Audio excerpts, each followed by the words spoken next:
श्मशान का मुर्दा। यह कहानी उस रात की है जब घनघोर बारिश हो रही थी और आकाश में बिजली बार बार कड़क रही थी। शहर से दूर एक छोटे से गांव के किनारे एक पुराना श्मशान घाट था। इस श्मशान घाट के बारे में गांव में बहुत सारी कहानियां प्रचलित थीं और कोई भी रात के समय वहां जाने की हिम्मत नहीं करता था। कहते हैं कि वहां मुर्दों की आत्माएं भटकती हैं और जो भी रात को वहां जाता है वह कभी वापस नहीं आता। गांव का एक युवक अमन इन कहानियों पर यकीन नहीं करता था। वह हमेशा सोचता था कि यह सब पुराने जमाने की कहानियां हैं जिनका कोई आधार नहीं है। एक दिन उसकी दोस्तों के साथ शर्त लगी। अमन ने कह दिया कि वह श्मशान में रात बिताएगा और यह साबित करके दिखाएगा कि वहां कुछ भी नहीं है।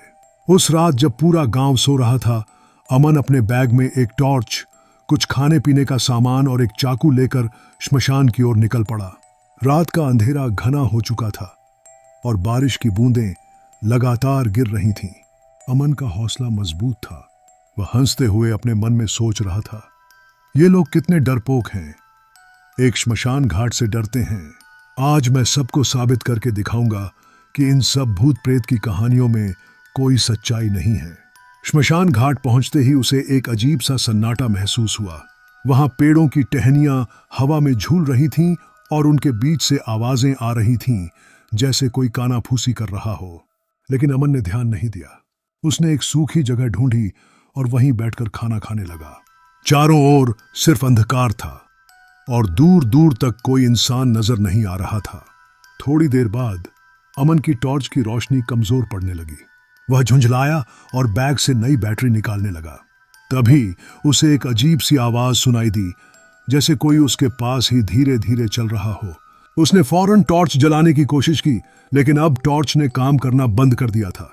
अमन का दिल तेजी से धड़कने लगा। उसने सोचा कि यह शायद उसकी कल्पना होगी। उसने खुद को समझाया कि डरने की कोई बात नहीं है, लेकिन वह आवाज लगातार पास आती जा रही थी। अचानक से उसे पीछे से ठंडी हवा का झोंका महसूस हुआ।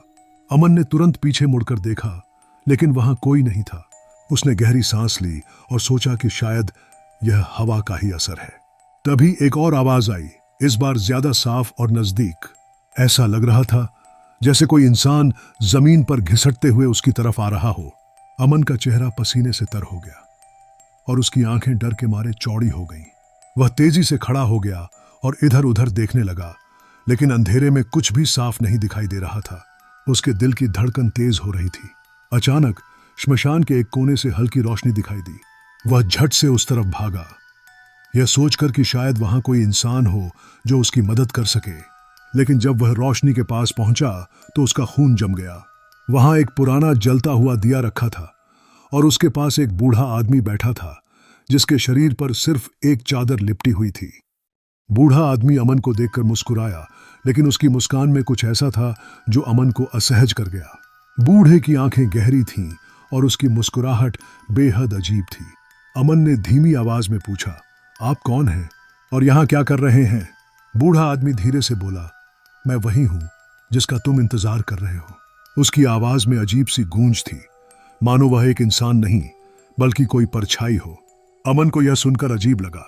उसने सोचा कि यह आदमी शायद पागल होगा या फिर कोई भिखारी। उसने कहा, मैं यहां सिर्फ एक रात बिताने आया हूं, मुझे किसी चीज से डर नहीं लगता। बूढ़ा आदमी हंसने लगा और उसकी हंसी सुनकर अमन का दिल कांप उठा।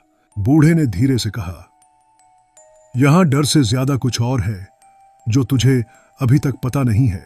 अमन ने बूढ़े को नजरअंदाज करने की कोशिश की और वापस लौटने लगा, लेकिन जैसे ही उसने पीछे मुड़कर चलना शुरू किया, उसकी नजर श्मशान के किनारे पर पड़ी। वहां एक आदमी की छाया थी जो धीरे धीरे उसकी तरफ बढ़ रही थी। उस छाया का आकार सामान्य इंसानों जैसा नहीं था। वह लंबी, टेढ़ी मेढ़ी और अजीब तरीके से हिलती डुलती थी। अमन ने डर के मारे पीछे देखा, लेकिन वहां कोई नहीं था। उसका शरीर कांपने लगा। वह धीरे धीरे उस छाया की तरफ बढ़ने लगा, लेकिन जैसे ही वह करीब पहुंचा, छाया गायब हो गई। अमन अब पूरी तरह से डर चुका था। वह जोर से चिल्लाया, कौन हो तुम? लेकिन कोई जवाब नहीं मिला। तभी अचानक से श्मशान की जमीन फटने लगी। अमन ने देखा कि वहां से एक हाथ बाहर आ रहा था जो धीरे धीरे ऊपर उठ रहा था। वह हाथ किसी मुर्दे का था जो मिट्टी के अंदर से बाहर निकलने की कोशिश कर रहा था। अमन पीछे हट गया, उसकी सांसें थम गईं। उस हाथ के साथ धीरे धीरे एक पूरा शरीर बाहर आने लगा। यह एक मुर्दा था जिसके चेहरे पर भयानक घाव थे और उसकी आंखें गड्ढों में धंसी हुई थीं। उसका पूरा शरीर सड़ चुका था, लेकिन वह धीरे धीरे उठ रहा था।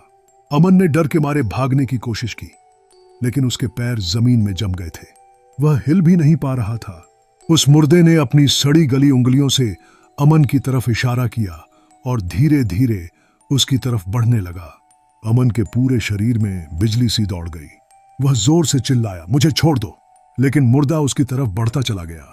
तभी अचानक बूढ़ा आदमी फिर से उसके सामने आ गया। उसने अमन की तरफ देखा और बोला, अब तुझे इस श्मशान का सच पता चलेगा। यहां से कोई भी जिंदा वापस नहीं जाता। अमन की आंखों के सामने सब कुछ धुंधला होने लगा। उसकी सांसें रुकने लगीं और वह बेहोश होकर जमीन पर गिर पड़ा।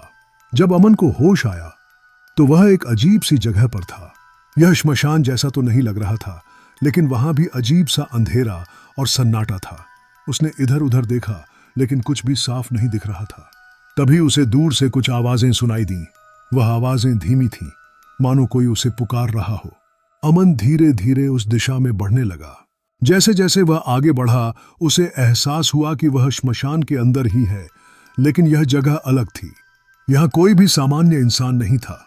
यह जगह मुर्दों की थी, जो यहां सदियों से दफनाए गए थे। अब अमन फंस चुका था और उसे इस जगह से निकलने का कोई रास्ता नहीं दिखाई दे रहा था। रात गहरी होती जा रही थी और अमन का दिल धड़कनों की तेजी से थरथरा रहा था।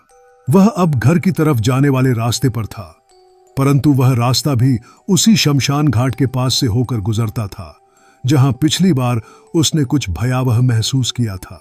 उसके कदम भारी थे, परंतु घर पहुंचने की जल्दबाजी थी। जैसे ही अमन शमशान के पास पहुंचा, एक ठंडी हवा का झोंका उसे छूकर निकल गया। वह रुक गया। उसे ऐसा लगा जैसे किसी ने उसके कंधे पर हाथ रखा हो। उसने घबराकर पीछे देखा, पर वहां कोई नहीं था। उसके दिल की धड़कन तेज हो गई। शमशान के पास की रोशनी धीमी थी और वहां की चुप्पी एक अजीब सी खामोशी से भरी हुई थी। अचानक उसे शमशान के भीतर से किसी के रोने की आवाज सुनाई दी। वह सोचने लगा, यह कौन हो सकता है? इतनी रात को यहां कौन हो सकता है? लेकिन वह आवाज तेज होती जा रही थी।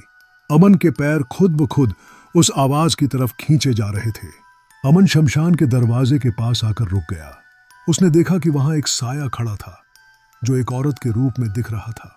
उसकी सफेद साड़ी हवा में लहर रही थी और वह औरत शमशान की मिट्टी में कुछ खोजने का प्रयास कर रही थी। अमन के मन में हजारों सवाल उठे, परंतु वह अपने डर को काबू में नहीं कर पाया। तभी वह औरत अचानक उसकी ओर मुड़ी। उसका चेहरा इतना भयानक था कि अमन के पैर ठिठक गए। उसकी आंखें बिल्कुल सफेद थीं, मानो उसमें कोई जान न हो। अमन घबराकर पीछे हटने लगा। उसके दिमाग में बस एक ही ख्याल था, भागो। पर जैसे ही वह भागने को हुआ, वह औरत हवा में तैरती हुई उसकी तरफ बढ़ने लगी। अमन ने चिल्लाने की कोशिश की, पर उसकी आवाज उसके गले में ही घुट गई। अमन ने पूरी ताकत लगाकर भागने की कोशिश की, लेकिन वह महसूस कर रहा था कि कोई अदृश्य शक्ति उसे पीछे खींच रही है। उसके चारों ओर शमशान के मुर्दों की आवाजें गूंजने लगीं। वह जैसे जैसे दौड़ता गया, वैसे वैसे उसे पीछे से हंसने और चीखने की आवाजें सुनाई देने लगीं। उसकी आंखों के सामने अंधेरा छाने लगा था। आखिरकार वह किसी तरह अपने घर पहुंचा। उसके कपड़े गीले हो चुके थे और उसकी सांसें उखड़ रही थीं। दरवाजे के पास पहुंचकर उसने जोर से दरवाजा खटखटाया। उसकी मां ने दरवाजा खोला और अमन ने बिना कुछ कहे अंदर जाकर दरवाजा बंद कर लिया। उस रात अमन को बिल्कुल भी नींद नहीं आई। वह सोचता रहा कि शमशान में उसने जो देखा वह हकीकत था या उसकी कल्पना। लेकिन एक बात पक्की थी, अब वह कभी भी उस रास्ते से रात को नहीं गुजरने वाला था। अमन को अब यह समझ में आ चुका था कि शमशान के आसपास कुछ तो ऐसा है जो सामान्य नहीं है। वह मुर्दा शायद अब भी उसका पीछा कर रहा था। उसकी यह रात तो किसी तरह कट गई, पर आगे क्या होगा?